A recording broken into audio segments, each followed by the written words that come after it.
Okay, well, there actually is a lot of evidence-based stuff on this mind-body medicines. This is the base model that everybody needs. Like, nobody can skip the detox or skip the gut healing, But then there's certain things that, maybe this person has terrible insomnia or crippling anxiety or whatever it is. And then we have to find those missing spots and like fine-tune it to them.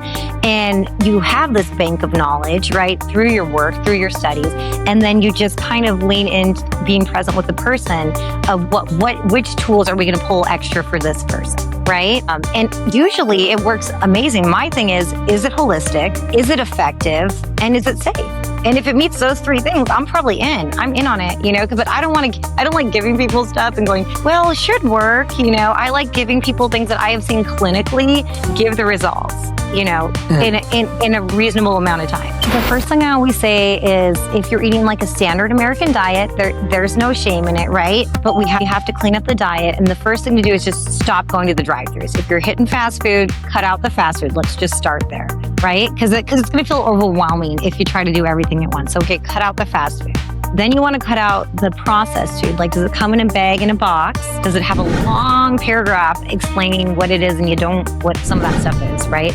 There's an app, Bobby approved, that a lot of the clients like using that to help them pick what's good. And then I have everybody eat less often because we have a problem with insulin resistance these days, right? So one of the keys is we need to wean down that insulin resistance. So that's why people do so well with the intermittent fasting, right? That helps with the insulin resistance. I'm actually not getting political, but I'm very happy about a lot of the things that RFK Jr. has done, because it's a lot of stuff that I've been saying for decades, like, well, why do we do that? Like, why do we feed the kids that? Or why do we do this? And so I like, because even with some of these bigger scale things, like, so for instance, this is my dream, that we take the seed oils out of the marketplace, right? One of the main problems with eating out is that everything's cooked in seed oil, and that's going to push everything to the inflammatory side, right? And I think a lot of people don't even know about that. But could you imagine if we just took that out of the equation, like how much healthier the American people would be?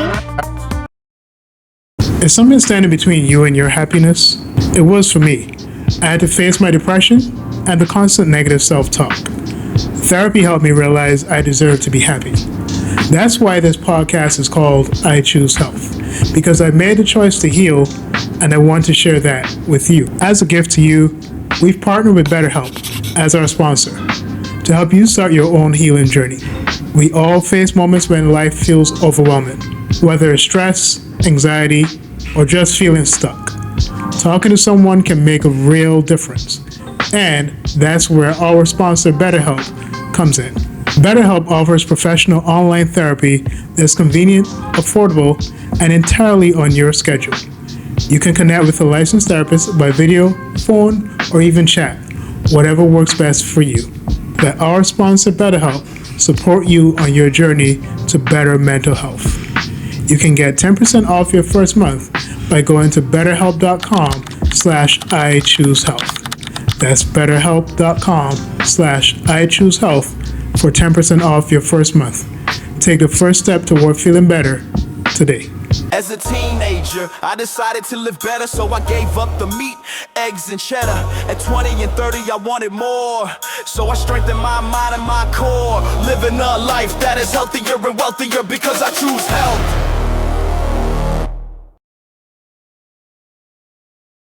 So on this show, we value especially holistic health, and that's just been something I've always been around for pretty much my entire life. Growing up Seventh-day Adventist, we were very familiar with either vegetarian or vegan eating, or just making sure that we were quote unquote in the right relationship with God. So we were always thinking about health holistically. And so as you've noticed on this show, we've always had people on with varying health backgrounds or perspectives.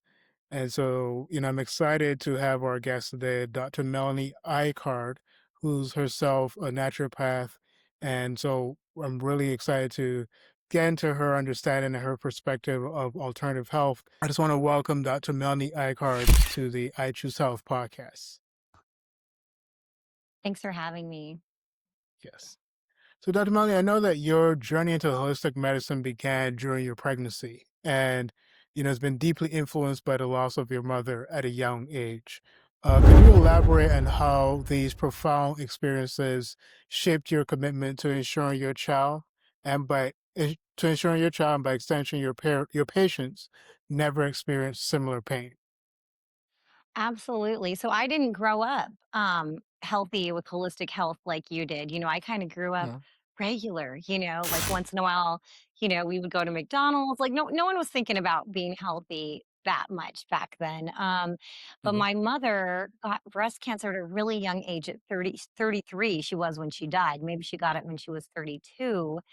Mm. And I was 11 when she passed away. And if you've ever had a loved one or yourself sick with cancer, it's a process, right? So my mother had a baby. So actually, I never even went to school, fifth and sixth Mhm. grade, because I stayed home and took care of my mother and her baby as she was going through this cancer and these cancer treatments. And it just seemed to me as a child that knows nothing that it was just debilitating and that the treatments were debilitating and the end was that she did pass away, right? And not only was it going through that, but then being a child and being a girl that was then didn't have a mother and got shipped literally across from Alaska to Mexico, if you can imagine. I Mm. literally Wow. moved from Alaska to Mexico to my dad, who was, lovely but clueless, right? And then I got shipped around to different aunts. So I've never had, it just seems like I had a loving mom up to that point, but moms seem to like have your back and love you and always be into you. So I missed that, growing up, right? And when I got pregnant, I thought, um, well, I don't want my son to lose his mom. That's what I want. Mhm. I want to be healthy. So how can I change this health trajectory? Because when I was growing up, I was like 100% sure that I was going to die young. That was like in the back Mm. of my mind all the time. I'm going to die young. I'm going to die young. And thank to God, my dad was actually a bit of a health nut. So he was Mhm. juicing. He wouldn't eat for 10 days. I thought it was the strangest thing. We described him as ranting and raving about just, stuff that no one was talking about, like whole wheat and, the dangers of like these Mhm. additives that we all kind of know about now, right?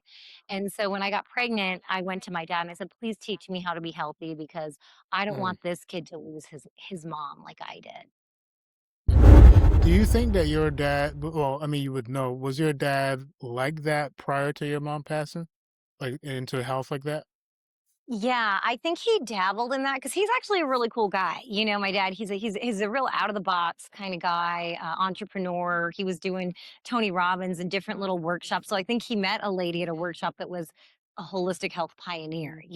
So he Mhm. would dabble in it, from when I was even younger.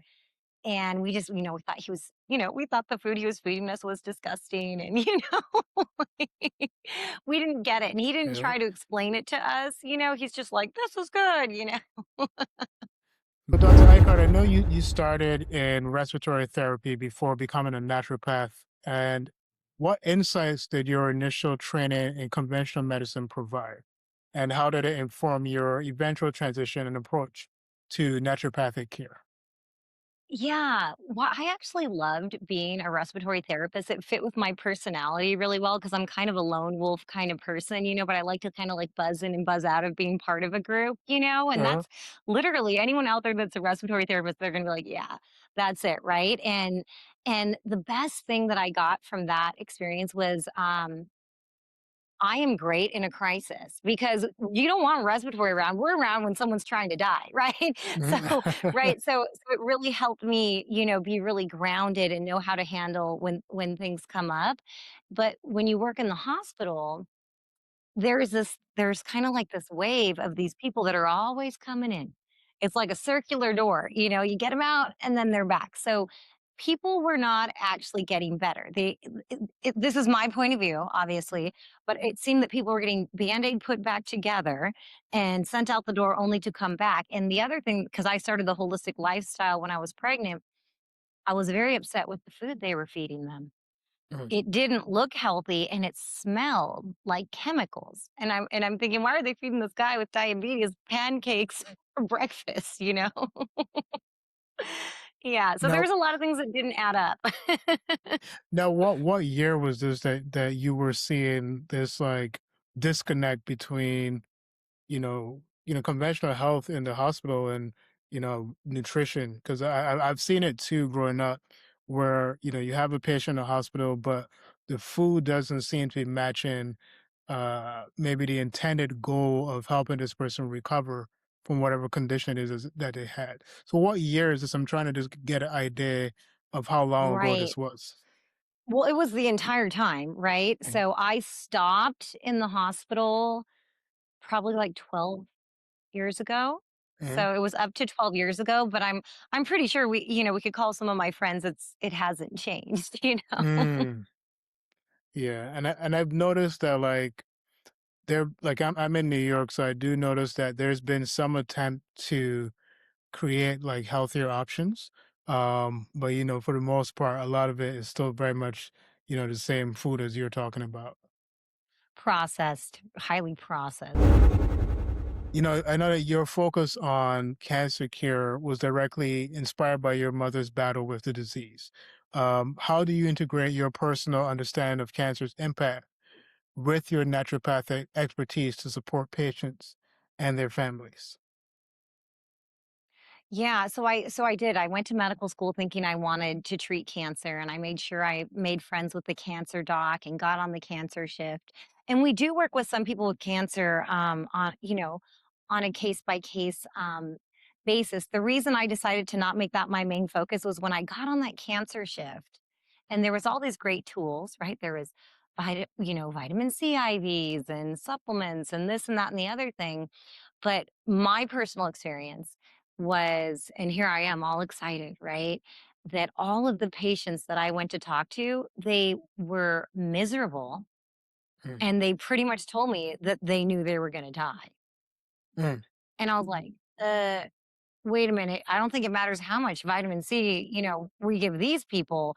We're missing a huge piece of the puzzle here. And when I had, you have to do like your bachelor's and all that to get into medical school, I had learned about mind body medicine and the power of the mm. mind and even things like qigong and laughter in healing people. And I was a little bit shocked that it wasn't part of the program, you know? Mhm. And then I decided to go into other interests. I was like, I can't do this. Like, there's something missing here. I do think that is a prevalent thought process among a lot of people. It's like, so for me, I've been a vegan for almost 20 years now, 19 years. And one thing I hear a lot is people say to me, well, why do you eat healthy like that? You're gonna die someday at some point, right? And my usual rebuttal is like, well, yes, I obviously will die, but I do want to have a good quality of life into my later years. Like I don't want to be 80, 90, or let's go even like before that. I don't want to be 60, 70, like struggling with certain things. Like I want to have a good quality of life. Exactly. I mean, I work with a lot of people that are in their 40s or their early 50s and they've already had a heart attack. Can you believe that? Mm, yeah. Yeah. Yeah. And no, I definitely believe it. And I do see like, a lot of people around me in their 20s and 30s, the way that they're eating now. And, a lot of I don't know. I'm a little concerned as well because the way a lot of people are eating now, especially post pandemic, like I would think that following a pandemic, a lot of people would have been eating healthier, and you have seen a healthier trend to an extent. But because, and maybe what I'm going to say might be controversial, but I do think there is precedence for it. I think because the way that we handled the pandemic was so medicinally centered that Hmm. we didn't really take the time to educate people on how their diet and the way that their lifestyle was impacting how they were recovering from the disease. I don't know if you saw a lot of that with your patients as well and the people that you worked with during the pandemic and then even post pandemic. You know what was interesting about, because I'm never medicine centric, right? It not to say I'll never, do a prescription, right? But we actually expanded our business during COVID. Like a lot of Mm, people found us during COVID because maybe they got sick with COVID, and they were told, well, like, we can't do anything for you, right? And then people would search us out, and that I felt like it was a blessing in that way, because it really lifted the veil on there's other things besides just the conventional method. And the big issue too was like all the fear, right? All the Mhm. fear was making people scared and having more cortisol, which we know makes us sicker and more inflamed. And people were staying home and ordering delivery food, Mhm. and stuff. And I think that we haven't gotten off of that part, the ordering delivery food. I was so surprised. I took my son out to dinner the other night to an Indian restaurant we like to go to sometimes. There's literally no one else in the restaurant besides me and my Mhm. son. And I'm Right. thinking, how are they open? But they're just jamming up to go bags like constantly as we're sitting there. So I mean, it's good for the business to stay open, but I mean, people, why don't people go out to dinner? I don't know. I mean, Mhm. I thought that was kind of interesting. It's interesting. I found a similar continuity with like Indian restaurants here in New York City as well. Like there was just like there was no real business happening, like commerce happening. They were just cooking food and then sending it out by food couriers. So this is interesting to hear that happen in your state as well. Do you guys have those robots like doing the food deliveries? I have not seen that yet, but I'm Okay. pretty sure I'm pretty sure it's not too far away. Yeah, I Yeah. just saw those in Miami when I was down there for a seminar, and Mhm. I thought that was interesting, and I just saw one the other night over over here in the Phoenix area. Mhm. So, you were talking about that mind body connection, and during your naturopathic education, you embraced mind body medicine, and you became a protege of a senior doctor in the field. Yeah. What was the most significant lesson or maybe paradigm shift you experienced during this mentorship, and how does it manifest in your practice today? It's because, believe it or not, I know you believe it, but that there's always, no matter what's going on, there's always a mental and emotional component, and even oftentimes a spiritual component. Like even somebody that's always twisting their ankle. There's something energetic about that. Mhm. It's not just posture, right? And this doctor, his name's Dr. John Dye. Like you dye your hair, and he would get the patients that people didn't know what to do with. Like they just did not know Mhm. what to do with. And he would get all, kind of like the trouble patients. We don't know what to do here patients. And he was so good with them, but we always did some component of mind body medicine. And it could kind of like turn somebody's like almost like neurotic fixation, if that was the case, from like a 10 to a 2 in one session. Mhm. So it was efficient. And then you can imagine if you just like kind of got that relief and could see other ways of living your life, that your inflammation would go down, your stress would go down, and everything would be able to heal better no matter what it was. What do you say to the person who's maybe on the fence about the approach that you have towards care and treatment, right? Because the average person probably comes in and says, "Hey," or maybe not the average person, but a person who's accustomed to conventional medicine says, "Hey, I'm just coming in here for, some pill to help me with my Right. issue or my problem." What do you say to the person that is on the fence? Like if you had to break down the process, and I know that there's different conditions, but if you had to break down the Right. process of healing for that person, what does that sound and look like? Well, I mean, the obvious thing is like what they've been doing and what they've been getting probably isn't working, and that's why they're there, right? Mm, And I'm very much on treating the terrain and the cause, and not the symptoms. And there is a lot of natural doctors and functional doctors that are just kind of using supplements like in the conventional medicine, like prescribing supplements. And it's nice to have symptom relief, but that's like, I would say that's like having vacation at the truck stop. mm, It's not it's not the destination. I would say there is no golden ticket, right? There is no magic supplement that is going to take away, you know, what working on the systems can do, right? There is not Uh, even it's not even an NAD IV, guys, or a peptide. I'm sorry. Sometimes that's like putting perfume on a pig in the nicest way mm, possible, right? It's like you got to start with the foundations and then you put these things on top of it, like hormones and peptides and anti-aging supplements and stuff like that. So we're a system of systems. And this is divinely made. I mean, it's incredible, and that's why I always say yeah. about they love to squish down the cholesterol. Well, your liver makes pretty much all your cholesterol. And I think that your liver knows how much cholesterol your body needs more than what the American Medical Association decides to tell you based on fill in the blank drug that they're making trillions of dollars a year from, Uh, and cholesterol is actually a repair molecule, right? And I'm sure that you've done your research. All of our sex hormones are built on a backbone of cholesterol. Our mm, brain loves cholesterol, and we've all seen that massive increase in dementia over the last 10, 15 years, right? Vitamin D, everyone's low in vitamin D. That's built on cholesterol, and so just focusing on squishing that cholesterol down, well, you could see the side effects of that because there's all these benefits to cholesterol. But why does it seem high? And is it really high? That's the other question, right? But if you go upstream, it usually starts with stress. It starts with mm, stress and emotions, and then there's grief, which comes up sometimes, and that's really strong stress and emotions. And then that goes down and raises cortisol, which is the stress hormone. And we don't want to demonize any of these molecules because they need to be in our body for us to be alive. It's all about balance. And that can go down and increase glucose, which is our blood sugar. So we haven't put any food in our mouth yet, but we've already raised our glucose.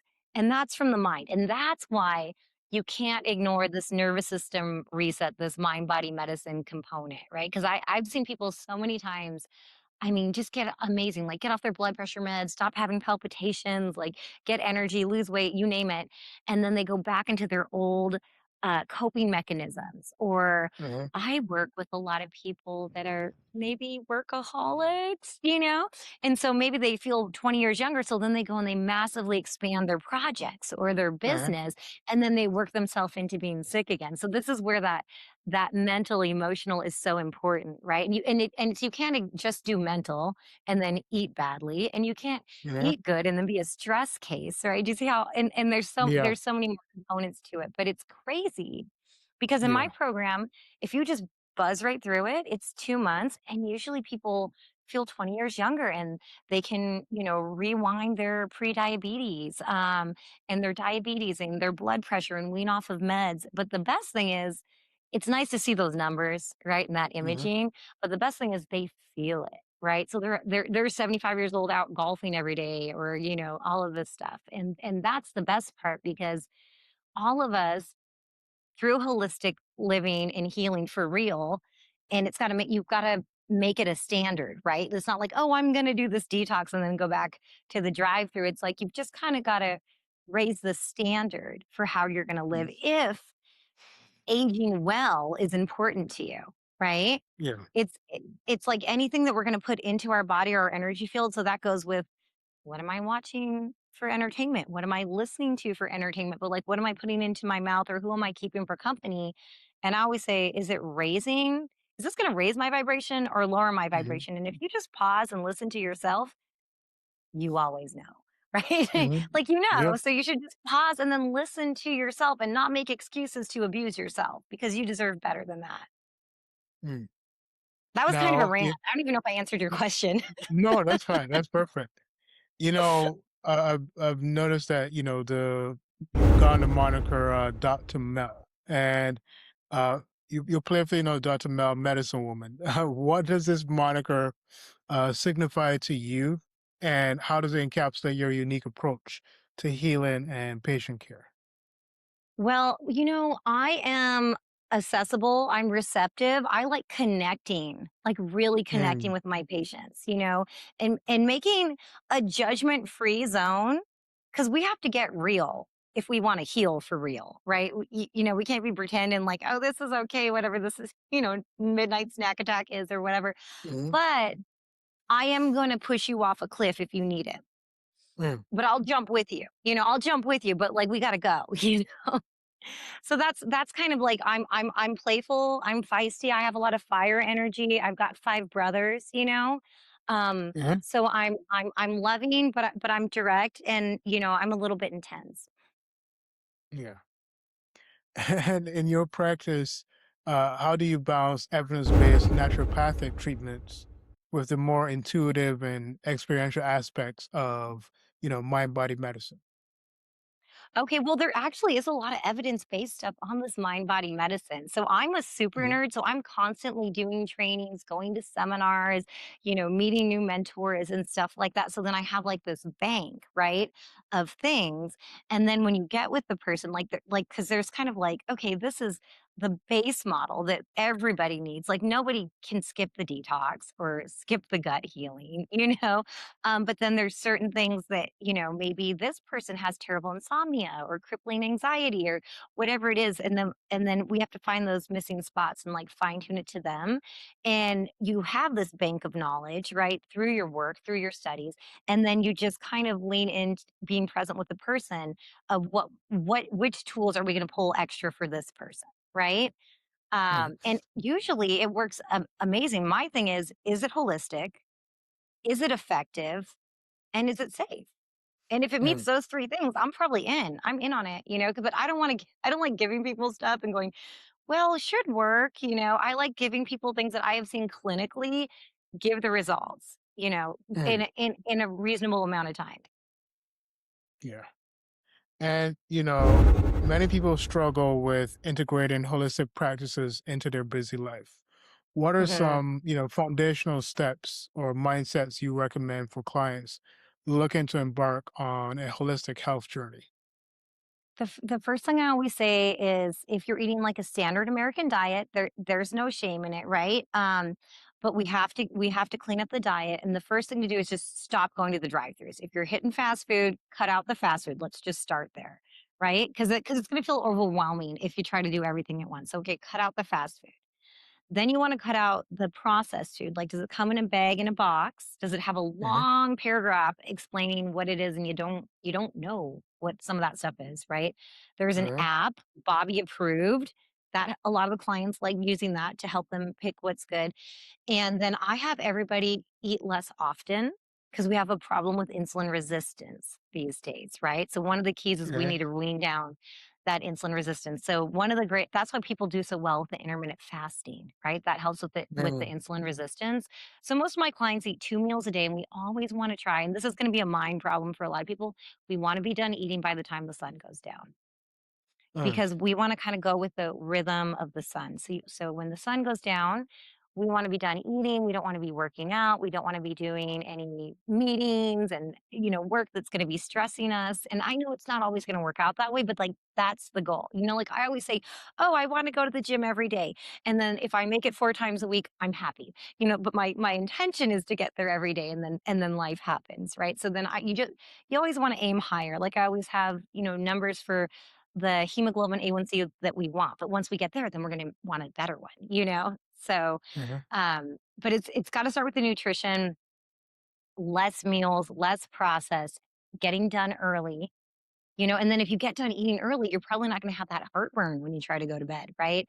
Or some people get weird things with the blood sugar happening if they eat late and that wakes them up in the middle of the night. So it's going to have all these other benefits. You're probably going to sleep better.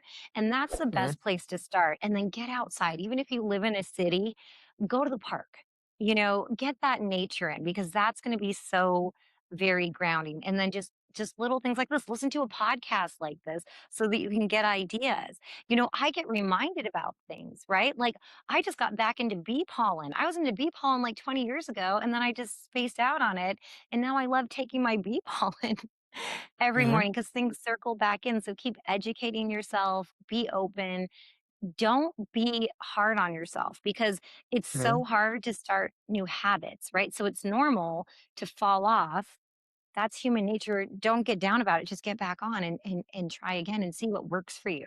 Maybe eating less often makes your life easier. So it's easier for you to cook Mhm. at home. Or maybe you find a natural meal prep company in your area and you can support a local business and it makes your life easier. And then you don't get your stomach weird from hitting that drive-through. Like there's just little things like that. You just got to start with like one thing at a time. Try to go to bed before 10 p.m. Sleep is amazing for you. It's a pillar of health. Yeah. I wonder as well if the same thing is true on the other side, right? You said not to be hard on yourself.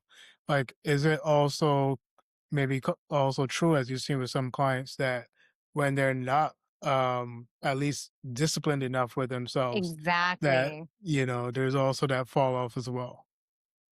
Yes. Yeah, and there's like all those flavors of patience, right? So there's the one that's super hard on themselves, and neurotic. So then they're raising their cortisol by like making sure they have to relax, that sort of thing. Hmm. But yeah, we have to be disciplined because it's just about raising the standard, right?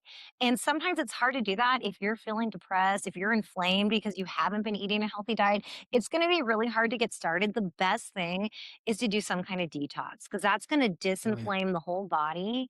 That's going to disinflame the brain. That's going to improve your mood, right? Hmm. And then you'll have the motivation to take more action. So sometimes you just need a nice little detox to reset everything. And I mean, I've seen it just change people's moods completely in 3 days. I mean, it can be such a blessing if done, correctly and safely. What kind of like detox methods would you incorporate with, someone who's trying to, pretty much reset their entire life, right? From Right. the mental Right. aspect, physical, like what type of detox methods would you incorporate? Yeah, well, I'll always have everyone do this herbal detox that we have because it's easy and it's efficient, right? And I love that, right? Because then people feel the wins, they feel more energy, they feel less inflamed, their blood pressure is getting better, right? And then after doing that for a few weeks, then I introduce the nutritional detox, right? And I'll have a list of, I think it's like 12 things that are more inflammatory that I want people to take out for 2 weeks. Well, now if we're already feeling better, we might be less attached to taking those foods that we have to take out. And it's only for 2 weeks, but most people Hmm. feel so good that they keep it out for longer, right? So if it's doing it in these phases, right? And then after that, I have people work on their gut because all of our guts are inflamed, right? And if you're a person that's had digestive stuff, like you're going to get all kinds of wins. But even if you don't have digestive stuff, this gut inflammation leaks out and then causes inflammation in the whole body. So that could be raising your blood pressure or causing plaque in your arteries and stuff like that. But we start with that, and just like I said, we do a nervous system reset together once a week. The people that work with me in every class, we practice gratitude because you got to wash your mind, right? Because it's weird, but like complaining and being negative can be addictive, and it can be like a bad habit, and we just kind of Hmm. get on this hamster wheel with it, right? So then Yeah. it sounds really nerdy, but I have everyone and have them do it with their coaches too. Like, what are you grateful for today? Three things every day at the beginning of the day. And it can't be like your dog, your spouse, and your house every day because that's boring and you're not Mm. you're not being creative. And yeah, I mean everything you see, it's like everything is born out of this attitude of gratitude. It sounds nerdy, but it's real. And then on the flip side, at the end of the day, think of three things that went well. Mm. And then when you get really good at it, you can say, well, why did they went well? What was well about it? And then you can even flip it around like, hey, like, well, the waitress came in kind of cranky, right? But then we were really sweet to her. And then she ended up like opening up and being really sweet with us. So then you can take things that could have been something to complain about and switch it around. And this will just improve everything in your life. And it's also too with TV, with doom scrolling. These are big ones these days, right? So be your own toddler, limit your screen time, and just be mindful about how that's affecting your energy. Yeah. I know that connection is also a core value for you. How do you, foster a strong sense of connection with your Mm. clients, and why do you believe it's crucial for their healing process? I just feel like modern society, at least, here we're American, right? It's kind of isolated. There's not a lot of community. And I believe that people forever lived in communities and they supported each other. And that's one of the reasons it's so hard because you're having to feel all all the roles of a village for yourself, Mhm. you know, and that's why people are struggling. And a lot of people, you know, maybe our childhood wasn't easy, so we had to kind of grow up really, really young, right? And then Yeah. we've just this is what I say, is it possible, XYZ patient, that you've been living low key in survival mode for decades? Yeah. And that's kinda how I bring in the mind body medicine thing. You know, and they go, "Yes, definitely. That totally that Mm. hits," you know? And so then I bring in the idea about, you know, things that we might wanna work on and stuff like that, right? But that if you've been living, you know, most of us, maybe most of us have been living in survival mode for decades, right? So to Right. create a safe, loving space where someone can kinda and feel heard and feel seen and feel taken care of course they're gonna heal better, right?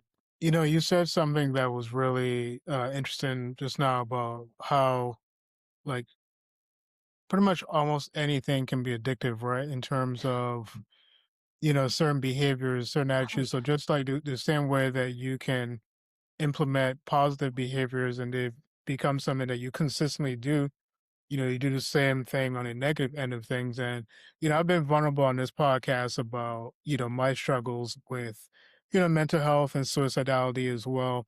And how there are some days, even I would say even up until a couple of days ago, you know, I'm in a good place mentally, I'm feeling okay.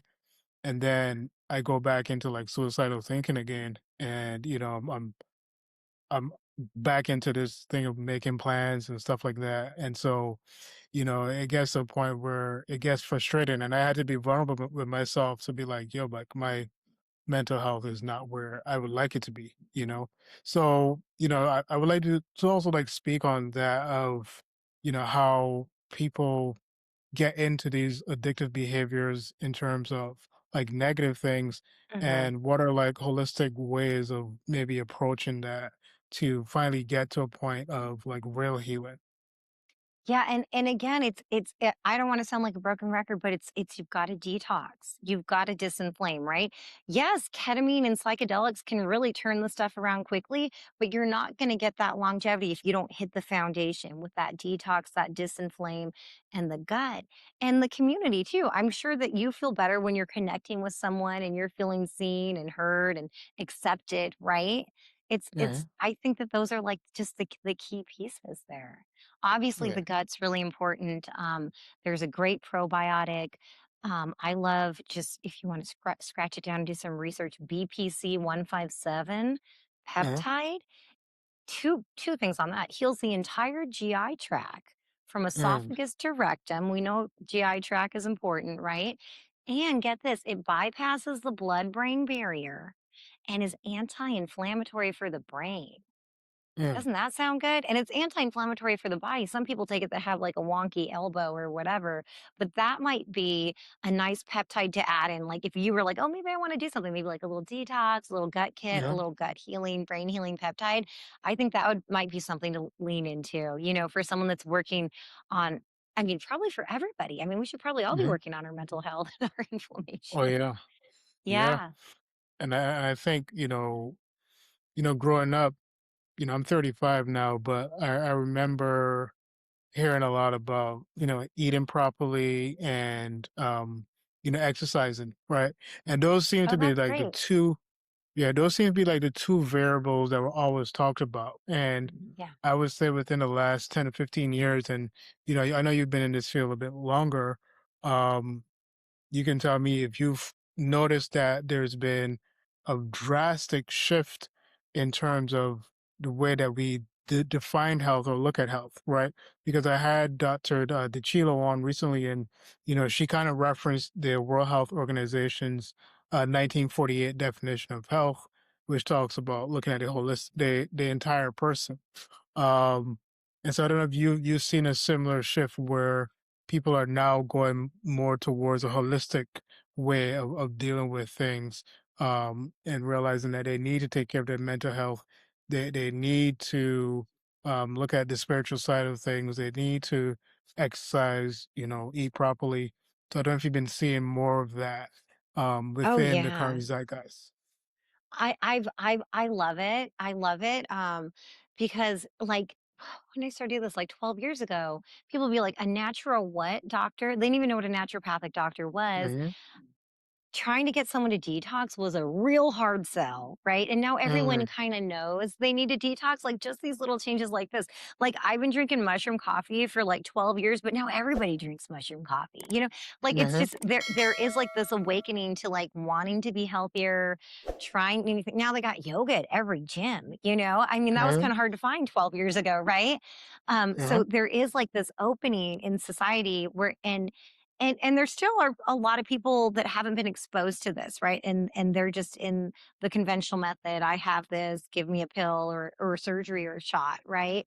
Mhm. But I see it growing every day, and some of it is the social media, YouTube, like getting more information out there, and that way people that are looking for answers can find them. I mean, when I was growing up, I mean, I don't know if it's the same when you were growing up. You're a little bit younger than me. I had to look through the World Book encyclopedias if I wanted to know like to know about something, Yeah. Yeah. right? Or you just want, I remember wondering, I wonder how you change the oil in a car. Like, and just had no idea and didn't know where to go with that.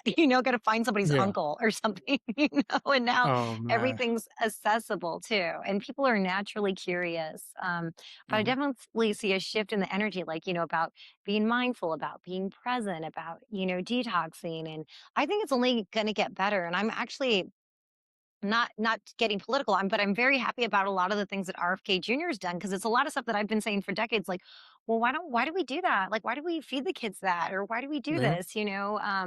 And so I like, because even with some of these bigger scale things, like so, for instance, this is my dream. Let's see if it happens. Maybe we can manifest it. That we take the seed oils out of the marketplace, right? Because right now Mhm. that's one of the main problems with eating out is that everything's cooked in seed oil, and that's going to Mhm. push everything to the inflammatory side, right? So even if I think I'm being such a good girl and I'm having my wild caught whitefish with broccoli and all of it's cooked in seed oil, well then I just kind of threw that all to the inflammatory bothering my body system side of things. And I think Mhm. a lot of people don't even know about that, but could you imagine if we just took that out of the equation, like how much healthier the Yeah. American people would be?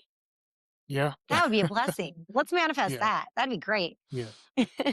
And it's interesting. I always tell people, and we've probably heard this statement a lot about a broken clock being right twice a day, right? Oh, true. Like, That's true. right.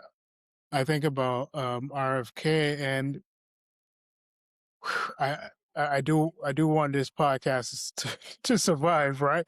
But I'm gonna say something about him. Like there are some things that he is doing, and saying that I do agree with. I'm not gonna lie, I don't agree with his perspective on or the change in the food like pyramid and the way that they're going about that. Like there's been an obvious increase in the intake of meat and stuff like that on the new food pyramid. But for the most part, like there's some things, and I am familiar with some of his health perspectives, even prior to him, taking some political position within this cabinet. But yeah, so I do agree with you that there are some things that I think that he's doing that are causing Americans to look at health a little bit differently. So I Yeah. do think that's a good thing. I hope he gets those seed oils out of there. And my son told me he's 22 now. He said, Yeah. the seed oils aren't even cheap. They're cheap because they're subsidized by the Mm, government. So I'm like, okay, yeah. well, here seems like a great way to save money and get get some toxic food out of there, right? Yeah. Oh my gosh. Yeah. Now, looking ahead, what are your aspirations for the future of holistic and mind body medicine? Right? How do you see yourself contributing to its evolution? Yeah. Well, I mean, we're getting a lot of wins on people, they're aging like 40, 50, 60, 70. And we're really unwinding like metabolic and cardiovascular diseases in a short period of time. So Mhm. right now I'm saying, okay, and this is systems based, this is not a magic supplement or a magic treatment, right? And if more and more people do this, we can change the trajectory of how we age, right? We can age with vitality and no bucket of pills, no doctor dates, just Mhm. enjoying and being present, you know? So what if getting older just meant you were wiser Yeah. and wealthier and it didn't mean you were a hot mess, right? Like and literally I keep seeing this repeatable, you know, and I would love to see that change for like our parents, you know, if they Yeah. could age better than our grandparents, and our generation can definitely open up to that and age well, right? For me too, my son is on the spectrum too. Yeah. That is a passion of mine too, is creating community for these people that are, you know, quote unquote on the spectrum or neurodivergent, and their parents, because that's a rough island of one too, Yeah. right? That needs more community. And just like everyone else, we all do better with an anti-inflammatory diet and being disinflamed and being in nature and all of that. So for the future, for me, I'd like to get more involved in that, because I did a lot of this as an island of one. And I don't know if you know that I actually stressed myself into pre-diabetes.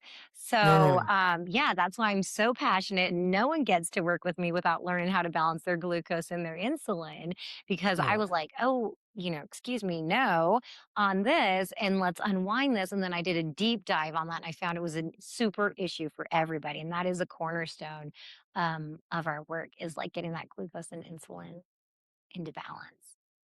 Yeah. Well, Dr. Melanie Icard, I just want to thank you for joining us, and also just, being flexible as well. And I wanted to share with our audience, one, where they can work with you, maybe which website they can reach out to as well. And then even on social media, if they just want to reach out and just connect. Yeah, I'm on most social medias. I just started getting on YouTube, so I'll be putting more on there. And that the YouTube is it's Dr. Mel, it's Dr. Mel. And then Yeah. everywhere else, like I'm on TikTok, Instagram, Facebook, and it's Dr. Mel Holistic with a HOL, Holistic. And we Yeah. do have a website. If you go to my website, it's Dr. Melanie Icard, like my name here.com. We have our complimentary masterclass. If you're like, oh, I'm interested in that biohacked heart blueprint, like how can I get healthier with my cardiovascular and metabolic health? Explains our whole system, basically the wins that other people are getting, so you can get an idea about that. And we also do a live webinar once or twice a month, and there should be a link on the website for that too. That's usually free, so you can jump in, learn some stuff you didn't know, and even ask some questions if we have enough time. Well, again, thank you so much for, just agreeing to be on our podcast. And thank you, audience, for tuning in. And this is Stefan Lessie, just reminding you that choosing health is about choosing power, possibility, and purpose. This is week 48 of 52 choices. This week, try ending one shower with 30 to 60 seconds of cold water, or alternate 1 minute warm, 30 seconds cold for a few rounds. Cold exposure can improve circulation, reduce muscle soreness, and boost alertness by activating the body's stress response systems in a controlled way. Research published in the European Journal of Applied Physiology shows cold exposure can stimulate the release of norepinephrine, a hormone linked to improve focus and mood. Studies in PLOS-1 also found that people who finished showers with cold water reported increased energy levels and fewer sick days. 1 minute, once a week, a small shot that can wake up your whole system.